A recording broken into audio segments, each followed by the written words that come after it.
Assalamualaikum warahmatullahi wabarakatuh. Salam sejahtera buat kita semua. Om Swastiastu. Saya Edi Sundoro kembali lagi akan menyampaikan beberapa hal tentang progres pembangunan sirkuit MotoGP Mandalika, dan saya mencoba menjabarkan beberapa temuan di lapangan. Sejauh mana capaian pembangunan sirkuit MotoGP Mandalika sampai saat ini. Tentu saya tidak lupa untuk menyapa bosku dari Sabang sampai Merauke. Semoga dalam keadaan sehat selalu, dimudahkan rezekinya dan dipermudah segala urusannya oleh Tuhan Yang Maha Esa. Amin. Sirkuit MotoGP Mandalika yang memiliki panjang 4,31 km dengan 17 tikungan ini merupakan sirkuit yang penuh dengan keistimewaannya serta mempunyai karakter lintasan yang akan digadang-gadang menjadi sirkuit tercepat di dunia. Selain itu, sirkuit MotoGP Mandalika akan menyajikan pemandangan garis pantai yang indah nan elok.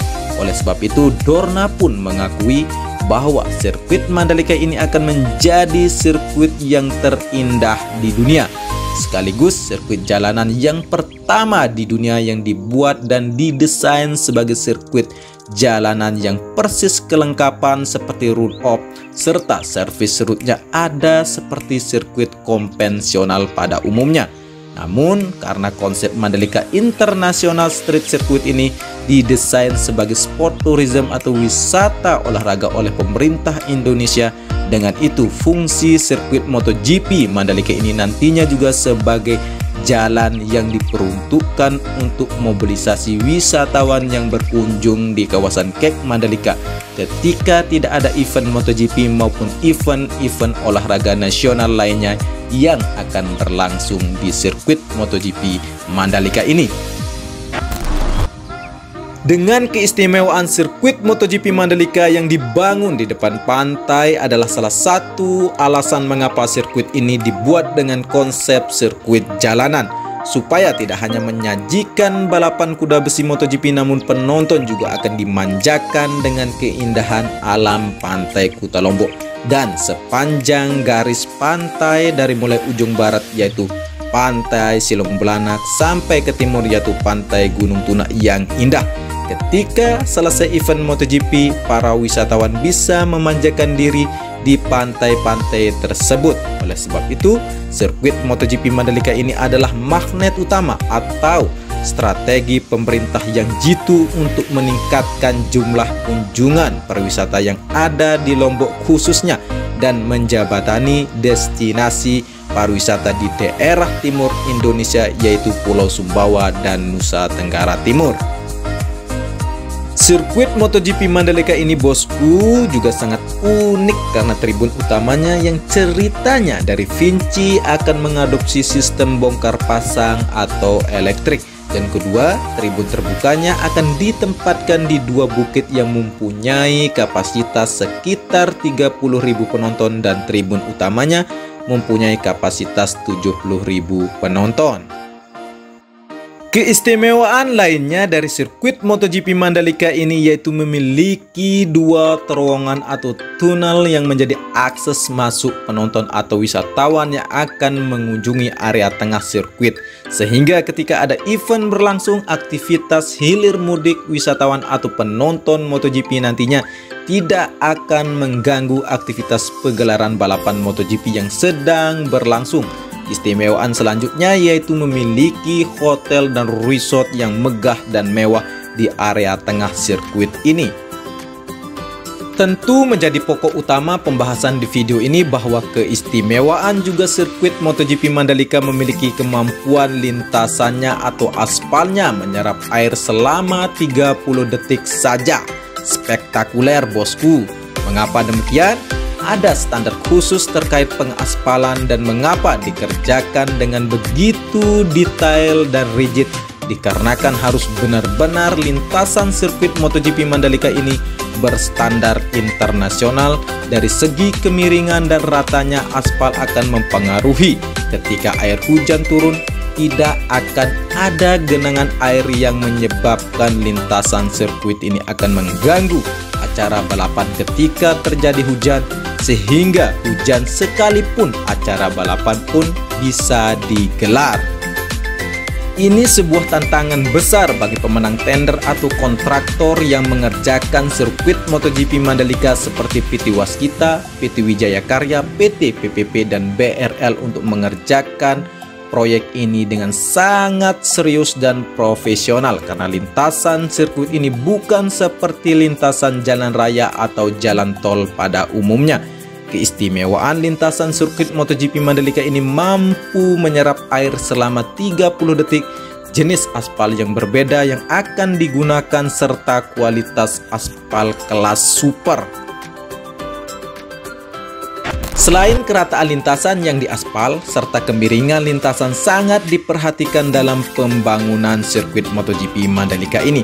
Tidak hanya itu, fungsi dari drainase juga ini menopang kelancaran penyerapan air ketika hujan. Karena itu drainase yang dibuat di kanan dan di kiri lintasan sirkuit sepanjang 4,31 km ini berfungsi utama untuk mengalirkan air hujan yang jatuh di atas aspal lalu masuk ke lubang-lubang drainase. Mengapa proses pembuatan sirkuit ini membutuhkan waktu yang sangat lama? Dikarenakan dikerjakan beberapa tahap.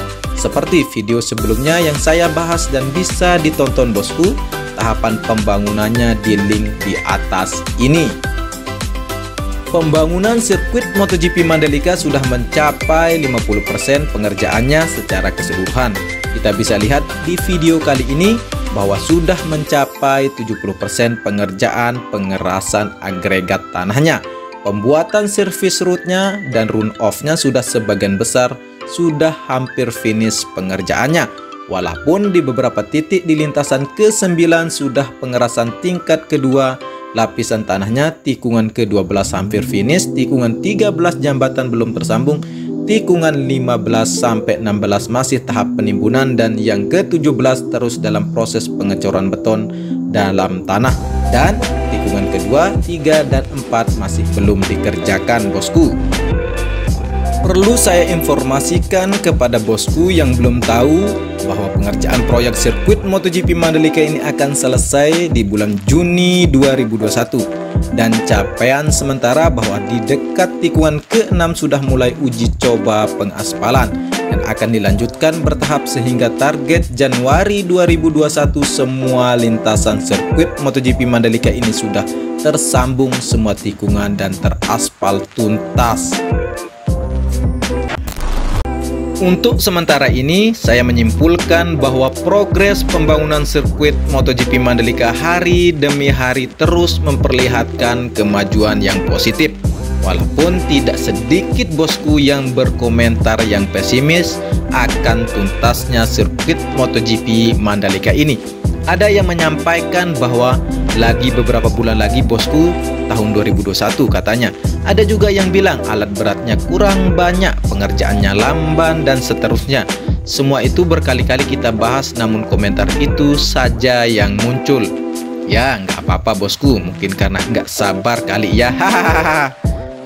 Menanti sirkuit MotoGP Mandalika ini jadi butuh kesabaran, tapi ada juga bosku yang kritis menanyakan beberapa fasilitas pendukung event MotoGP Mandalika tahun 2021. Bagaimana hotelnya bos?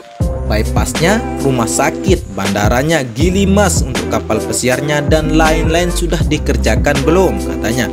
Terkecuali hanya bypass dan hotel yang masih belum dikerjakan bulan Agustus ini. Namun untuk bypass Kek Mandalika menuju Bandara Lombok International Airport akan dimulai pembangunannya bulan Oktober ini bosku. Untuk itu, berita terbarunya untuk hotel yang masih mangkrak pengerjaannya masih belum ada info terbarunya.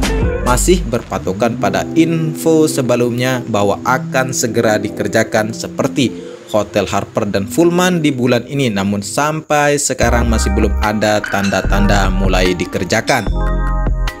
Cukup sekian informasi yang saya dapat bubuhkan di video kali ini. Pantau terus perkembangan sirkuit MotoGP Mandalika.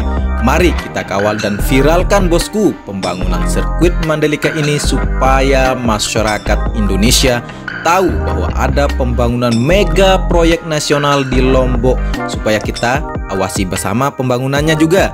Oh ya bosku, yang berkenan membantu perkembangan channel ini cukup mudah caranya, cukup like, share, dan subscribe. Saya Edi Sundoro, salam persahabatan dari anak Lombok, matur tampiasih.